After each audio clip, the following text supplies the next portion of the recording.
Hi hello ನಮಸ್ಕಾರ. ನಾನು ನಿಮ್ಮ ಪ್ರೀತಿಯ ಗೋಪಿಕೃಷ್ಣ. ಎಲ್ಲರೂ ಹೇಗಿದ್ದೀರಾ? ಎಲ್ಲರೂ ಚೆನ್ನಾಗಿದ್ದೀರಾ ಅಂತ ಪ್ರೋತ್ಸಾಹ. ಬನ್ನಿ ನಮ್ಮ ವಿಡಿಯೋನ ಸ್ಟಾರ್ಟ್ ಮಾಡೋಣ.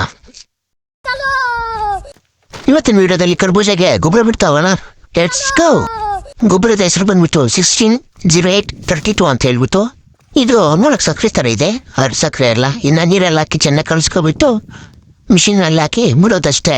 ಗೊಬ್ಬರ ಏನಕ್ಕೆ ಬಿಡ್ತಿದ್ದೇವಪ್ಪ ಅಂತಂದರೆ, ವೇಟ್ ಮಾಡಿ ಹೇಳ್ತೀನಿ. ಅಯ್ಯೋ ಟ್ರೊಂಬಲ್ ಹಾಕೊಂಡ್ಬಿಡ್ತು, ನಲ್ಲಿ ಆಫ್ ಮಾಡಿಬಿಟ್ಟು ಬರ್ತೀನಿ. 15-30 ಇದು ಬಳ್ಳಿ ಗ್ರೋತ್ ಆಗೋಕ್ಕೆ, ಹೂ ಬಿಡೋಕ್ಕೆ, ಹಣ್ಣು ಸೆಟ್ಟಿಂಗ್ ಆಗೋಕ್ಕೆ, ಡ್ರಾಪ್ ಆಗದೆ ಇರೋಕ್ಕೆ ಹೆಲ್ಪ್ ಆಗುತ್ತೆ ಗುರು. ನಾನೀಗ ಬಿಡ್ತಾ ಇರೋದು 16-8-32. ಸ್ವಲ್ಪ ದೊಡ್ಡ ಬಳ್ಳಿ ಆದಮೇಲೆ, ಅಂದರೆ ಬಳ್ಳಿ ಚೆನ್ನಾಗಿ ಗ್ರೋತ್ ಆಗಿರ್ತಲ್ಲ, ಆವಾಗ ಕಾಯಿನ ಸ್ವಲ್ಪ ಸೈಜ್ ಆಗೋಕ್ಕೆ ಸಹಾಯ ಮಾಡುತ್ತೆ ಗುರು. ನನಗೆ ಗೊತ್ತಿರೋದು ನಿಮ್ಮ ಹತ್ರ ಹಂಚ್ಕೊಂಡಿದ್ದೀನಿ. ವಿಡಿಯೋ ಇಷ್ಟ ಆದರೆ ಲೈಕ್ ಮಾಡಿ, ಶೇರ್ ಮಾಡಿ, ಫಾಲೋ ಮಾಡಿ. Thank you guys. ಮತ್ತೆ ಸಿಗುವ ಮುಂದಿನ ವಿಡಿಯೋದಲ್ಲಿ. ಬಾಯ್.